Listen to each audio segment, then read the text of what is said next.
لقمان حکیم نے اپنے بیٹے کو نصیحتیں کی، ایسی نصیحتیں بڑی زوردار، اللہ پاک نے ان کی بعض نصیحتیں قرآن میں بھی نقل کی۔ تو جب آخری وقت تھا نا لقمان حکیم کا، تو بیٹے کو بلایا، فرمایا کہ بیٹا ساری زندگی نصیحتیں کرتا رہا، اب میری زندگی کا آخری وقت ہے، میں تمہیں اپنی آخری 6 نصیحتیں کرتا ہوں۔ 6 نصیحتیں، ساری زندگی کا نچوڑ نکالا، ساری نصیحتوں کا نچوڑ نکالا۔ پہلی بات، پہلی نصیحت کہ بیٹا دنیا میں اپنے آپ کو اتنا ہی مشغول کرنا، دنیا میں اتنا اپنے آپ کو لگانا جتنا تمہارا دنیا میں قیام باقی ہے، جتنا تمہارا دنیا میں قیام باقی ہے اتنا اپنے آپ کو دنیا میں مشغول کرنا۔ دوسری بات فرمائی کہ بیٹا آخرت کی اتنی تیاری کر لینا جتنا آخرت میں قیام کا ارادہ ہے، جتنا آخرت میں قیام کا ارادہ ہے۔ اب دنیا میں کتنا رہنا ہے؟ اگر 100 آدمی بیٹھے ہوئے ہیں، آپ ایک سوال کرو تمہاری کتنی عمر ہو گئی، تو 100 جواب آئیں گے، 10 سال، 20 سال، 25 سال، 35 سال، 45 سال، 55 سال، 75 سال، 85 سال۔ دوسرا سوال کرو آپ کی کتنی عمر باقی ہے، تو ایک ہی جواب آئے گا کہ جی 1 منٹ کا پتہ نہیں۔ تو دنیا کا تو کوئی پتہ نہیں، اس لیے زیادہ لمبے چوڑے چکر میں نہ پڑنا۔ اور آخرت میں کتنا رہنا ہے کہ جی وہاں تو ہمیشہ رہنا ہے، تو جب ہمیشہ رہنا ہے تو اس کے اعتبار سے آخرت کی تیاری کر لینا بھائی۔ تیسری بات فرمائی کہ بیٹا جب تک تمہیں جہنم سے خلاصی کا یقین نہ ہو جائے، جہنم سے خلاصی کی کوشش میں لگے رہنا، زور لگانا کہ میں جہنم سے مرنے کے بعد یا جنت ہے یا جہنم ہے، تیسری چیز تو ہے کوئی نہیں۔ فریق فی الجنت و فریق فی السعیر، ایک گروہ جنت میں ایک گروہ جہنم میں۔ ہاں کامیاب کون ہے؟ فمن زحزح عن النار وادخل الجنت فقد فاز، جو جہنم سے بچا لیا گیا اور جنت میں داخل کر دیا گیا وہ کامیاب ہو گیا۔ جہنم سے بچ جانا یہ ہے کامیابی۔ تو بیٹا جب تک تمہیں جہنم سے خلاصی کا یقین نہ ہو جائے نا، اس وقت تک جہنم سے خلاصی کی کوشش میں لگے رہنا، زور لگانا میں جہنم سے بچ جاؤں، میں جہنم سے بچ جاؤں۔ ہاں کوئی ایسا عمل نہ کرنا جو جہنم کی طرف لے کے جا۔ ہاں چوتھی نصیحت فرمائی کہ بیٹا جتنا تم اللہ کے محتاج ہو، جتنا تم اللہ کے محتاج ہو، ہم محتاج ہیں نا، ہم تو بہت زیادہ محتاج ہیں، کھانے کے محتاج، پانی کے محتاج، ہوا کے محتاج، کپڑوں کے محتاج، ہم تو نمک کے محتاج، ہم تو کیا ہے تسمے کے محتاج، ہم تو سوئی کے محتاج، ہم تو دھاگے کے محتاج۔ انسان تو احتیاج کے مجموعے کا نام انسان، محتاج ہی محتاج۔ تو سب سے زیادہ ہم محتاج کس کے ہیں؟ اللہ کے۔ بولنے میں کس کے محتاج؟ اللہ کے۔ سننے میں کس کے محتاج؟ اللہ کے۔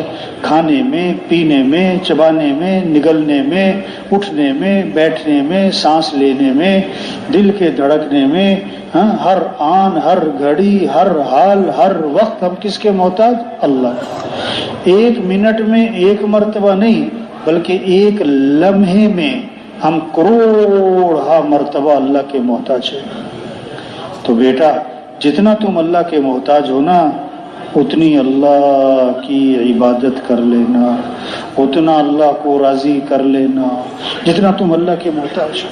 ہم تو ہیں ہی محتاج، ہم تو ہیں ہی محتاج، تو اتنا اللہ کو راضی کرنا جتنا تم اللہ کے محتاج ہو، جتنا تم اللہ کے محتاج ہو۔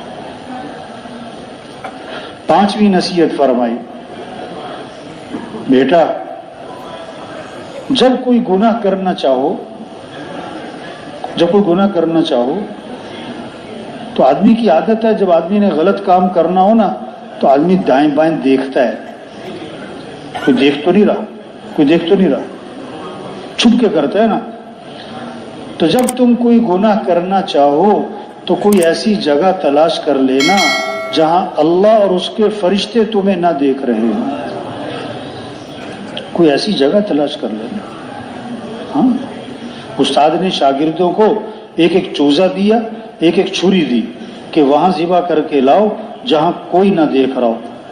کوئی 2 منٹ بعد ذبح کر لایا، کوئی 3 منٹ، کوئی 4 منٹ، کوئی 10 منٹ. کوئی ایک بچہ دیر سے آیا، ذبح بھی کر کے نہ لایا. استاد نے کہا تم آئے بھی دیر سے ہو، آئے بھی دیر سے ہو اور ذبح بھی نہیں کر کے لائے، یہ کیا کیا؟ انہوں نے کہا جی آپ نے شرط لگائی وہاں ذبح کر کے لاؤ جہاں کوئی نہ دیکھ رہا ہو. میں جگہ جگہ گیا، جگہ جگہ گیا، لیکن جہاں جاؤں اللہ دیکھ رہا ہے، جہاں جاؤں اللہ دیکھ رہا ہے، جہاں جاؤں اللہ دیکھ رہا ہے، تو اس لیے میں کیسے ذبح کر کے لاتا؟ استاد نے کہا یہ سارے بچے فیل ہو گئے، تم پاس ہو. جب گناہ کرنا چاہو تو کوئی ایسی جگہ تلاش کر لینا جہاں اللہ اور اس کے فرشتے تمہیں نہ دیکھ رہے. چھٹی نصیحت فرمائی کہ بیٹا اگر گناہ کرنا ہی ہے نا تو کر لینا، لیکن کتنے گناہ کرنا، کتنے گناہ کرنا؟ جتنا تم جہنم کی آگ برداشت کرنے کا حوصلہ رکھتے ہو. گناہ کا نتیجہ جہنم، گناہ کا نتیجہ عذاب. آپ صلی اللہ علیہ وسلم فجر کی نماز پڑھاتے تھے اور صحابہ کی طرف رخ کر کے فرماتے کہ کسی نے کوئی خواب دیکھا ہے تو سناؤ. ایک دن آپ نے فرمایا کہ میں نے خواب دیکھا، اور آپ کا خواب وہی، نبی کا خواب وہی، کہ خواب میں آپ کو جہنم دکھلائی گئی اور جہنم کے عذاب دکھائے گئے اور ان کی وجوہات بتائی گئی. تو ایک آدمی دیکھا جہنم میں، اس کو سیدھا لیٹایا ہوا تھا اور سرانے ایک آدمی تھا، اس کے ہاتھ میں پتھر تھا، وہ پتھر اٹھا کے اس کے سر پہ مارتا تھا، سر کچلا جاتا تھا، پتھر لڑک جاتا تھا. وہ پتھر لے کر آتا تو سر صحیح سلامت ہو چکا ہوتا، پھر وہ پتھر مارتا اور کچلا جاتا. یہی عمل دہرایا جا رہا. پوچھا بھی یہ کون ہے؟ جواب ملا یہ وہ آدمی ہے جس نے قرآن یاد کیا تھا پھر بھلا دیا تھا، اور فرض نماز کو چھوڑ کر پڑھا سوتا رہتا تھا. فرض نماز کو چھوڑ کر پڑھا سوتا رہتا، اس کی سزا مل رہی ہے. آگے گئے تو ایک آدمی کو اوندھا لیٹایا ہوا ہے، اوندھا الٹا. سرانے ایک آدمی ہے، اس کے ہاتھ میں لوہے کی سلاخ ہے اور وہ لوہے کی سلاخ اس کی آنکھ میں ڈالتا ہے، توبہ توبہ توبہ توبہ، اور کھینچ کر اس کو پیچھے گدی تک لے آتا ہے، پھر اس کے ناک کے نتنے میں ڈالتا ہے اور کھینچ کر اوپر تک لاتا ہے، اور پھر اس کے منہ میں ڈالتا ہے اور کھینچ کر اوپر تک لاتا ہے. پھر دوسری جانب یہی عمل دہراتا ہے تو پہلی جانب ٹھیک ہو جاتی ہے. بھئی یہ کون ہے؟ تو جواب ملا یہ وہ آدمی ہے جو صبح گھر سے نکلتا، جگہ جگہ بیٹھتا اور ہر جگہ بیٹھ کر جھوٹی باتیں پھیلاتا تھا، جھوٹ بہت بولتا تھا، جھوٹ بہت بولتا. یہ اس کی سزا مل رہی، یہ اس کی سزا مل رہی. آگے گئے تو ایک تندور ہے، تندور، اور اس میں آگ کے شعلے ہیں اور آگ کی لپٹیں ہیں. اس میں جھانک کے دیکھا تو ننگے مرد ہیں اور ننگی عورتیں ہیں اور آگ میں جل بھن رہے کباب کی طرح، اور ان کی چیخو پکار ہے. بھئی یہ کون لوگ ہیں؟ کہ یہ زنا کرنے والے مرد اور زنا کرنے والی عورتیں ہیں. یہ اس کی سزا مل رہی ہے. آگے گئے تو نہر ہے اور اس میں خون کی طرح سرخ پانی ہے، اور ایک آدمی اس میں تیر رہا اور تیرتا ہوا کنارے پر آتا ہے. کنارے پہ ایک آدمی ہے، اس کے ہاتھ میں پتھر ہیں، وہ پتھر اس کے منہ میں ڈالتا ہے، وہ پتھروں کو نگلتا ہے اور پھر تیرتا ہے اور پھر کنارے پر آتا ہے. یہ کون ہے؟ کہ یہ دنیا میں سود کھایا کرتا تھا.